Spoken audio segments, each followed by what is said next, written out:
10 हाथ वाली देवरानी की रसोई। 10 हाथों वाली माँ दुर्गा आसमान में बैठी हंस रही थी। ये देखो, मेरी प्यारी भगत अपनी नई जिंदगी की शुरुआत करते हुए मुझे भी अपने साथ अपने ससुराल ले आई। गृह प्रवेश के दौरान निहारिका अपने हाथों में 10 हाथों वाली माँ दुर्गा की मूर्ति लेकर कलश गिराकर गृह प्रवेश करती है और सब हॉल में बैठते हैं। बहू, तुम अपने हाथों में माँ दुर्गा की मूर्ति लेकर आई हो? वो पापा जी, मैं माँ दुर्गा की भक्त हूँ। मैं अपने साथ माँ दुर्गा को हर जगह ले जाती हूँ। अंजलि, हमारे मजे, हमारा 6वां महीना लगते ही हमारी देवरानी आ गई। बड़ी मुश्किल से हम दोनों प्रेग्नेंट हुई हैं और डॉक्टर ने हमें घर के काम करने से भी मना किया है। अब तो हमारी देवरानी ही हमारा काम करेगी। पूजा और अंजलि का 6वां महीना लग चुका था, जिस वजह से निहारिका के आने से वो काफी खुश होती है। अब निहारिका माँ दुर्गा की मूर्ति मंदिर में रख देती है और आराम करने अपने कमरे में जाती है और बेड पर बैठती है। मैं तो बहुत थक गया हूँ, तुम भी सो जाओ, कल तुम्हारी पहली रसोई है। हाँ, मैं जानती हूँ, इसीलिए अगर मेरी आंख ना खुले तो आप मुझे जल्दी उठा देना। तुम बेफिक्र रहो, मैं हूं ना। अमित की ये बात सुनकर निहारिका सो जाती है और सुबह 5 बजे उठकर नहाकर सबसे पहले घर के मंदिर में पूजा करती है और बाहर तुलसी को जल देने जाती है। तभी वहां उसकी नंद काजल उबासी लेते हुए आती है। हाँ, भाभी अपनी पहली रसोई आराम से करते रहना, कोई जल्दी नहीं है। पर पापा को पहले चाय, बड़े भैया को ग्रीन टी और अमित भैया को उनकी कॉफी दे दो। इसके बिना इन तीनों की आंख नहीं खुलती। थैंक यू काजल, बताने के लिए। काजल से बात करके निहारिका रसोई में आती है और माँ दुर्गा का नाम लेकर चाय चढ़ाती है और चाय रखते ही उसकी दोनों जेठानी उसके पास आती हैं। अभी तक चाय बना रही हो? तुम्हारे जेठ जी को ग्रीन टी चाहिए। मुझे डॉक्टर ने मना किया इतना चलने के लिए, पर तुम्हें मेरी आवाज ही नहीं सुनाई दे रही थी, इसलिए मुझे खुद रसोई में आना पड़ा। ऐसे काम करोगी तो पूरे घर की जिम्मेदारी कैसे संभालोगी? जानती हो, इन 2 हाथों से हम दोनों जेठानियां ऐसे घर के सारी काम करती थी मानो जैसे हमारे 10 हाथ हों। भाभी, आज भाभी का पहला दिन है, उन्हें थोड़ा टाइम दो। वो भी अपने इन 2 हाथों का इस्तेमाल ऐसे ही करेंगी जैसे उनके 10 हाथ हैं। अभी चाय बन गई, मैं पापा को देकर आती हूँ, फिर आप कॉफी, ग्रीन टी और मेरे लिए मिल्क शेक बना देना। अभी निहारिका एक काम करके हटी नहीं थी कि उसे और काम दे दिया जाता है और निहारिका जल्दी करने लगती है, पर फिर भी समय पर सबके लिए खाना नहीं बना पाती, जिस वजह से आशा और विनोद थोड़े नाराज हो जाते हैं। बहू, आज तुम्हारी पहली रसोई थी और पहली रसोई इतनी लेट कर दी। वो माँ जी, मुझे यहाँ किसी की पसंद नापसंद के बारे में पता नहीं था, इसलिए लेट हो गया। बहू, थोड़ा जल्दी करो, हम सब आज लेट हो गए। और हाँ, मेरी कटोरी में थोड़ी खीर भी डाल दो। निहारिका सबको खाना देकर अपने ससुर की कटोरी में खीर डालकर रसोई में जाकर गर्मा गर्म पूड़ियां निकालती है और सभी के खाने के बाद चूल्हा और स्लेब साफ करने लगती है। पर तभी काजल अपनी भाभी को आवाज देकर अपने कमरे में बुलाती है और निहारिका के हाथ में डंडे वाला पोछा लेकर उसके कमरे में जाती है। क्या हुआ काजल, तुम मुझे बार बार आवाज दे रही थी? हाँ भाभी, दरअसल मेरी अलमारी में कुछ गंदे कपड़े पड़े हैं, आप वो सारे बाथरूम में ले जाकर रख दो। मैं रसोई साफ कर रही थी, गंदे कपड़े तो खुद भी बाथरूम में रख सकती थी। निहारिका बिना कुछ बोले काजल की अलमारी से गंदे कपड़े लेकर बाथरूम में जाकर धोने लगती है और तभी अंजलि उसके पास आती है। मुझे और जेठानी जी को हॉस्पिटल जाना है, हमारी साड़ियाँ हमारे कमरे में आकर प्रेस कर दो। मैं ये गंदे कपड़े धो रही हूँ और रसोई साफ नहीं हुई है और ये मुझे कपड़े प्रेस करने को बोल रही है। निहारिका सारे कपड़े धोकर बाल्टी में रख देती है और जेठानियों के कमरे में जाकर प्रेसिंग टेबल पर कपड़े प्रेस करती है। बेड पर बैठी जेठानियां, कपड़े प्रेस करने में इतना समय लगाओगी तो कैसे काम चलेगा? ऐसे तो आज हम हॉस्पिटल ही नहीं जा पाएंगे। 2 हाथ हैं तुम्हारे, थोड़ा जल्दी काम करो। हम भी 2 हाथों से ही काम करते थे, पर ऐसा काम करते थे कि सब बोलते थे बहू तुम्हारे 10 हाथ हैं क्या? पहले ही दिन इतना सारा काम देखकर निहारिका परेशान हो जाती है और ये सिलसिला इसी तरह शुरू हो जाता है। इसी तरह 1 हफ्ता बीत जाता है और अब निहारिका को चैन से खाने को भी नहीं मिलता। ऐसे ही एक दिन, जानती हूँ डॉक्टर ने मुझे चलने से मना किया है, पर तुम किसी की आवाज सुनती ही कहाँ हो? मेरे कमरे में दूध लेकर आ जाओ। पता नहीं कितना समय लगता है खाने में। दूध गर्म है, मेरे हाथ गंदे हैं, मुझे बर्तन भी साफ करने। आप 1 गिलास दूध खुद निकाल लो। हे भगवान, इतनी काम चोरी! तुम्हें सुनाई नहीं दिया मैंने क्या कहा? मुझे डॉक्टर ने चलने से मना किया है। मेरी जेठानी कर तो ऐसे रही है मानो जैसे यही इकलौती प्रेग्नेंट हुई हैं। बेचारी निहारिका रसोई में जाती है और हाथ धोकर सबसे पहले अपनी जेठानी के लिए दूध निकालती है। अब जब वो दूध का गिलास ऊपर लेकर जा रही होती है तभी आशा अपनी बहू से कहती है, बहू सारे काम कितने धीरे करती है। जल्दी से तैयार होकर मेरे साथ सब्जी लेने चल, बाजार देख ले, क्योंकि अब मैं नहीं जाने वाली बाजार, तुझे ही बाजार जाना होगा। मेरे घुटनों के दर्द बढ़ने लगे हैं और तेरी दोनों जेठानियां जा नहीं सकती क्योंकि वो गर्भवती है। बड़ी मुश्किल से भगवान ने हमारी सुनी है। मैं कोई रिस्क नहीं लेना चाहती। इस घर के लोग इतने छोटे छोटे से काम के लिए भी मुझे क्यों याद करते हैं। अब तो लगता है कि काश मेरे भी 10 हाथ होते तो सबके काम यूं चुटकी में कर देती। माँ दुर्गा, कुछ ऐसा करो कि मेरे 10 हाथ आ जाएं। अब जब भी निहारिका के ऊपर काम का प्रेशर बनता, वो माँ दुर्गा को याद करती और मूर्ति के सामने खड़ी होकर उनसे हाथ जोड़कर 10 हाथ मांगती। ऐसे ही एक दिन सुबह निहारिका मंदिर में माँ दुर्गा की पूजा कर रही होती है और लगातार विनोद अपनी बहू को हॉल में बैठा आवाज देता है, बहू कहाँ चली गई? अरे घर में हो या नहीं? खाना का जवाब तो दो। मेरी चाय किधर रह गई? अरे मुझे वॉशरूम भी जाना है। निहारिका, अपने जेठ जी की ग्रीन टी भी लेकर आ जाओ। बिना ग्रीन टी के उनकी आंख नहीं खुलती है, जानती हो ना। हे माँ दुर्गा, मुझ पर कृपा कर, मुझे भी अपनी तरह 10 हाथ दे दे ताकि मैं अपने 10 हाथों से घर के सारे काम कर सकूं। अब मैं थक गई हूँ इन लोगों की काम कर करके। परेशान निहारिका बार बार दुर्गा माँ से गुहार लगाने लगती है और रोते हुए बाहर तुलसी को जल चढ़ाने आती है। तभी आसमान में तेज बिजली कड़कती है और जब निहारिका ऊपर देखती है तो उसे साक्षात माँ दुर्गा नजर आती हैं। निहारिका, तुम मेरी बहुत प्यारी भक्त हो और मैं तुम्हारी इच्छा पूरी करती हूँ। अब जब तुम अपने 10 हाथों को याद करोगी, तुम्हारे 10 हाथ प्रकट हो जाएंगे। पर तुमने इन 10 हाथों का गलत इस्तेमाल किया तो ये धीरे धीरे गायब हो जाएंगे। माँ दुर्गा निहारिका को जादुई 10 हाथ देकर गायब हो जाती हैं। ये सब देखकर निहारिका को खुद पर विश्वास नहीं होता और वो रसोई में जाती है और अपनी आंखों को मलती है। अभी जो बाहर मैंने देखा, कहीं वो सपना तो नहीं था? निहारिका को विश्वास नहीं हो रहा होता और तभी अंजलि का फोन आता है और फोन उठाते ही अंजलि निहारिका पर भड़कने लगती है। कहाँ हो तुम? तुम्हें पापा जी की, जेठ जी की, दीदी की किसी की आवाज सुनाई नहीं दे रही? हम सब कब से तुम्हें आवाज दे रहे हैं। मुझे कुछ तीखा चटपटा खाने की क्रेविंग हो रही है। मेरे लिए 5 मिनट में कुछ तीखा चटपटा लेकर आओ और अपने जेठ जी के लिए ग्रीन टी और पापा जी को चाय देकर आओ। मैं 2 हाथों से कैसे इतने सारे काम करूंगी? मुझे अपनी जेठानियों की तरह अच्छा काम करना है ताकि मेरे सास ससुर मुझे भी मेरी जेठानियों की तरह पलकों पर रखें और कल को जब मैं भी प्रेग्नेंट हूँ तो ये लोग भी मेरा इसी तरह ख्याल रखें जैसे मैं इनका रख रही हूँ। मुझे माँ का मान भी बढ़ाना है, सबको दिखाना है कि मेरी माँ ने मुझे कितने अच्छे संस्कार दिए हैं। पर इन 2 हाथों से कैसे करूँ? हे माँ दुर्गा, अगर आपने मुझे सच में दर्शन दिए हैं तो मेरे 10 हाथ प्रकट हो। निहारिका के बोलते ही उसके पीली रोशनी के साथ उसके 10 हाथ एक एक करके प्रकट हो जाते हैं। अब एक हाथ चाय बनाता है, दूसरा हाथ कॉफी, तीसरा हाथ ग्रीन टी बनाने लगता है, तो वहीं चौथा हाथ अंजलि के लिए चटपटी पोहे बनाता है, 5वां हाथ सिंक में पड़े सारे गंदे बर्तन धोता है, चौथा हाथ खाना बनाने की तैयारी करता है, 7वां हाथ फर्श साफ करता है, 8वां हाथ खिड़की और जालों को साफ करता है, 9वां हाथ सारी पानी की बोतल भर के फ्रिज में रखता है और 10वां हाथ स्लैब साफ करता है। मेरे पास तो सच में 10 हाथ हो गए। धन्यवाद माँ दुर्गा, आपने मेरी सुन ली। अपने 10 हाथ को काम में करता देख निहारिका को बहुत अच्छा लगता है और वो 10 मिनट में सारा काम खत्म कर लेती है और अपने पहले ससुर को चाय देती है और तुरंत अपने दोनों जेठ के पास जाकर उन्हें ग्रीन टी देती है। साथ ही अपनी जेठानी को चटपटे पोहे और अपने पति को कॉफी देती है और खुद प्रेस टेबल पर प्रेस करने लगती है।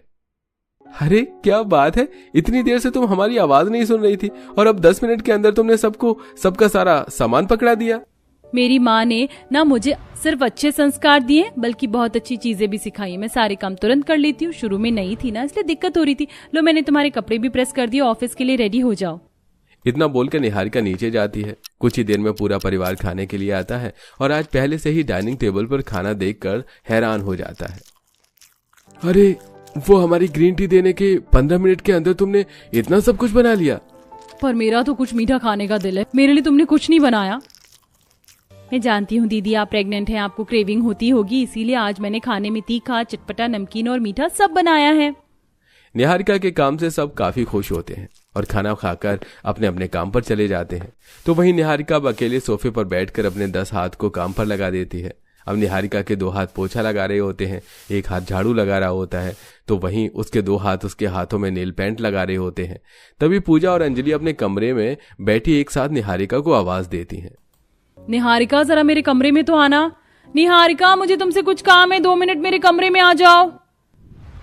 हो ना हो इन्हें मुझसे अपना कोई काम करवाना होगा, मेरे 10 हाथ गायब हो जाओ। निहारिका की कहती उसके 10 हाथ गायब हो जाते हैं और निहारिका पहले पूजा के कमरे में जाती है। आ गई तुम?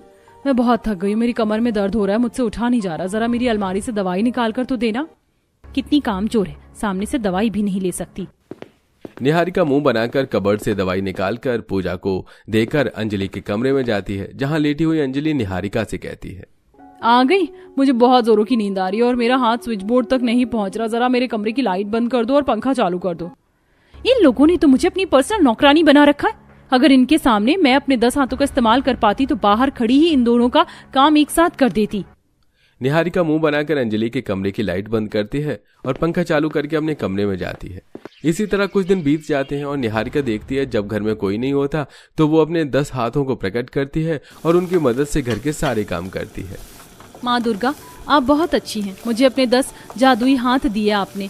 मेरे ये 10 हाथ कितने आराम से घर के सारे काम कर रहे हैं। एक बर्तन मांज रहा है, एक बाहर पोछा लगा रहा है और एक हाथ लंबा होकर मेरे कमरे को ठीक कर रहा है। इस तरह निहारिका घर के सारे काम कुछ ही देर में करके आराम करती है और शाम को पूरा परिवार चाय पीते लिविंग हॉल में जमा होता है, जहां पंकज और पवन सबसे कहते हैं, हमारी बीवियों का 7वां महीना लग गया है। हम सोच रहे थे कि गोद भराई की रस्म थोड़ी जल्दी कर लें। अरे बेटा, तूने तो मेरे मुंह की बात छीन ली। निहारिका भाभी, अपनी कमर कस लो, आपके ऊपर अब बहुत काम है। घर के काम तो थोड़े से ही होते हैं, असली काम अब आपके ऊपर है।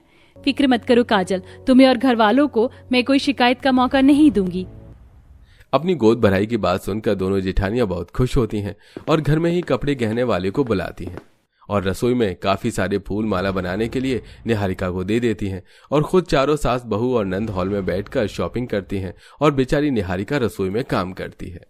कितना सारा काम है, माला बनाना है, प्रसाद बनाना है, बाहर आए लोगों के लिए चाय नाश्ता बनाना है। यही समय है अपने 10 हाथों को प्रकट करने का। ही मेरे जादुई 10 हाथ प्रकट हो और माला पिरोने में, रसोई को साफ करने में, चाय बनाने में, नाश्ता बनाने में मेरी मदद कर। निहारिका के कहते ही एक एक करके उसके 10 हाथ प्रकट होते हैं और सभी अपने काम पर लग जाते हैं।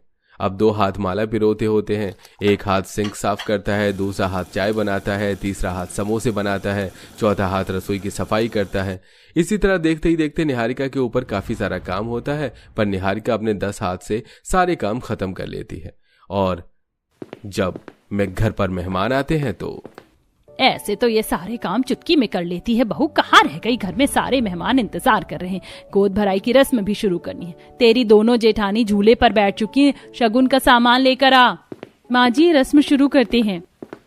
अरे आशा, तेरी बहू तो बड़ी तेज और समझदार भी है। देख, उसने शगुन की थाल कितनी अच्छी सजा रखी है और ये सारे डेकोरेशन भी मैंने सुना तेरी बहू ने अकेले करे। इतने कम समय में बहू तूने इतना सब कुछ कैसे कर लिया? आंटी जी, ये सब तो मेरे बाएं हाथ का कमाल है। मैं तो बचपन से ही बहुत अच्छी डेकोरेशन करना जानती हूँ। आशा, खुश हो जा, आखिर तुझे वैसी बहू मिल गई जैसी तू चाहती थी। वरना तेरी ये दोनों बहुएं आज तक कुछ नहीं कर पाई हैं। घर में मेहमान आते हैं तो कोना और पकड़ लेती है। आज तक कभी कोई ढंग के काम नहीं कर पाई। सारे काम तेरी इन दोनों बहू ने उल्टे ही करे हैं। सच में बहू, तेरी इन दोनों जेठानी से तो कुछ नहीं होता। और अब तो प्रेग्नेंट है, डॉक्टर ने भी मना किया। आखिर इतने सालों बाद जो गर्भवती हुई है, इसीलिए तेरी सास ने थोड़ा ज्यादा सर पर चढ़ा कर रखती है। पर तेरे जैसी बहू नसीब वाले को मिलती है। अच्छा, तो ये दोनों खुद कोई काम नहीं कर पाती और मुझे एटीट्यूड दिखा रही थी कि 2 हाथों से ऐसे काम करती हैं जैसे इनके 10 हाथों। पर कोई बात नहीं दीदी, अब तो आपकी देवरानी के सच में 10 हाथ हैं। अब देखना मेरे इन 10 हाथों का कमाल, कैसे मैं आप दोनों की अब हेकड़ी निकालती हूँ। गोद भराई की रस्म में आई सभी मेहमान न सिर्फ दोनों जेठानियों की सच्चाई निहारिका को बताती हैं, बल्कि एक एक करके सभी दोनों बहू की गोद नारियल और शगुन का सामान रखती हैं और झूला झुलाती हैं। साथ ही दोनों बहू का मुंह मीठा करती हैं। भगवान करे तुम्हारे घर में नन्हा बाल गोपाल आए। बहन, आप सब खाना खाकर जाना, मेरी छोटी बहू ने बनाया है। अब एक एक करके सारी औरतें गोद भराई की सारी रस्म पूरी करती हैं और खाना खाकर चली जाती हैं। तो वहीं गोद भराई खत्म होते ही काजल जाकर सो जाती है। आशा भी घर की साफ सफाई अपनी बहू पर छोड़ देती है और पूजा अंजलि आकर निहारिका को नया काम बताती है। हम दोनों बहुत थक गए हैं, तो तुम मेरे लिए ड्राई फ्रूट्स का थोड़ा घी में फ्राई करके ले आओ और मेरे लिए थोड़ी चाय बनाकर ले आना। बहुत सर में दर्द हो रहा है। सभी घर वाले काम बोलकर वहां से चले जाते हैं, जिसके बाद फिर से निहारिका अपने 10 हाथों को प्रकट करती है और 10 हाथों की मदद से झूला साइड करती है, रंगोली साफ करती है, फर्श को धोती है, पूरा घर चमकाती है और रसोई में जाकर एक तरफ ड्राई फ्रूट्स घी में फ्राई करती है तो वहीं दूसरे हाथ से चाय बनाती है और जानबूझकर ड्राई फ्रूट्स और चाय जला देती है। जैसे इंसान थकता है वैसे मेरे 10 हाथ भी थक गए हैं काम करके। अब मैं चाहती हूँ मेरे 10 हाथ गायब हो जाए, बाकी का काम मेरे 2 हाथ करेंगे। इतना बोलकर निहारिका पूजा के कमरे में जाती है और वहीं उसे अंजलि भी बैठी मिल जाती है। वो दोनों को उनका सामान देती है, जिसे देख दोनों निहारिका पर भड़कने लगती हैं। ये क्या किया तुमने? चाय और ड्राई फ्रूट्स दोनों जला दिए। अब हम इसे कैसे खाएंगे पिएंगे?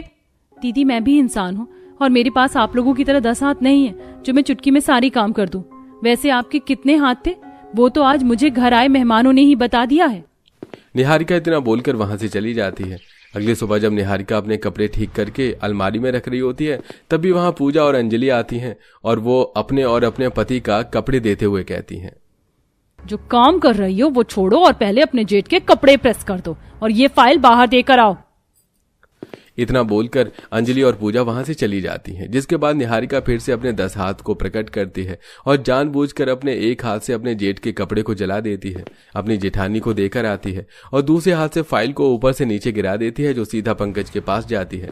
अब पंकज गुस्से में फाइल लेकर घर में आता है और अपनी बीवी पर चिल्लाने लगता है तो वहीं पवन भी अपनी जली शर्ट देखकर अपनी बीवी पर नाराज होता है। अगर तुम दोनों से कोई काम नहीं होता तो मत करो, ये मुझे फाइल देने का क्या तरीका है? छत पर से फाइल कौन फेंकता है? और मैंने तुम्हें कहा था ना आज मेरी मीटिंग है, फिर भी तुमने मेरी शर्ट जला दी। अपनी जेठानी को डांट खाता देख निहारिका अंदर ही अंदर खुश होती है और जब वो रसोई में जाकर काम करने के लिए अपने 10 हाथ को प्रकट करती है तो उसके सिर्फ 4 ही हाथ आते हैं। ये क्या है माँ दुर्गा, मेरे 10 हाथ क्यों नहीं प्रकट हो रहे? सिर्फ 4 ही क्यों आए? खैर इन 4 से ही काम कर लेती हूँ। अब निहारिका अपने 4 हाथों को ही काम पर लगा देती है। अब एक हाथ रसोई की सफाई कर रहे होते हैं, दूसरा हाथ जाला साफ कर रहा होता है तो वहीं तीसरा हाथ कांच के बर्तन धो रहा होता है और अपने आप ही निहारिका का तीसरा हाथ गायब हो जाता है और कांच के बर्तन नीचे गिरकर टूट जाते हैं। ये मेरे 10 हाथों को क्या हो रहा है? मैं तो चाहती हूँ कि मेरे बाकी के सभी हाथ गायब हो जाएं। बहू तुम रसोई में क्या तोड़फोड़ कर रही हो और पूरा रसोई फैला हुआ है। तुम काम कर रही हो या गंदगी? और तुमने सारे कांच के बर्तन भी तोड़ दिए। वो पापा जी। निहारिका कुछ बोल पाती उससे पहले उसे चक्कर आ जाते हैं और वो बेहोश हो जाती है और अमित जल्दी से उसे कमरे में ले जाता है और अपने घर वालों से कहता है, निहारिका जब से इस घर में आई है वो पूरे दिन बस काम करती रहती है। मैंने उसे कभी आराम करते नहीं देखा। लगता है उसकी तबीयत खराब है इसलिए वो काम नहीं कर पा रही और फिर भी आप लोग उसे डांट रहे हैं। अगर मेरी बीवी को कुछ हो गया तो मैं निहारिका के साथ अलग रहूंगा। वो भी इंसान है, आप लोगों को घर के कामों में उसकी मदद करनी चाहिए। जेठानी जी, जब हम दोनों देवरानी जेठानी मिलकर काम करते थे तो भी इसके जितना काम नहीं कर पाते थे। अगर ये सच में बीमार पड़ गई या कुछ हो गया या देवर जी से लेकर चले गए तो हमारा काम कौन करेगा? भला इसी में है कि देवर जी का साथ दे देते हैं। देवर जी सही कह रहे हैं, हम लोग अपने छोटे मोटे काम भी निहारिका से करवाते हैं। कम से कम अपने काम तो खुद कर सकते हैं ना। अपने स्वार्थ के लिए सभी निहारिका को आराम करने देते हैं। सोते हुए निहारिका को माँ दुर्गा का सपना आता है, जिनके साथ वो आसमान में थी और रो रही थी। मुझे माफ कर दो माँ। निहारिका, तुमने अपने 10 हाथों का गलत इस्तेमाल किया, अब वो कभी वापस नहीं आएंगे। निहारिका अचानक से होश में आती है और वो अपने 10 हाथों को प्रकट करती है तो उसके 10 हाथ नहीं आते और वो समझ जाती है कि 10 हाथ का गलत इस्तेमाल करने की वजह से उसके हाथ गायब हो गए हैं। पर जब वो इस बार रसोई में जाती है तो वो देखती है कि काजल और आशा रसोई की सफाई कर रही हैं। भाभी, आप यहाँ क्यों आ गई? सारा काम तो आप ही करती हैं, तबीयत खराब है, थोड़ा आराम कर लीजिए। इतना काम तो हम भी कर सकते हैं।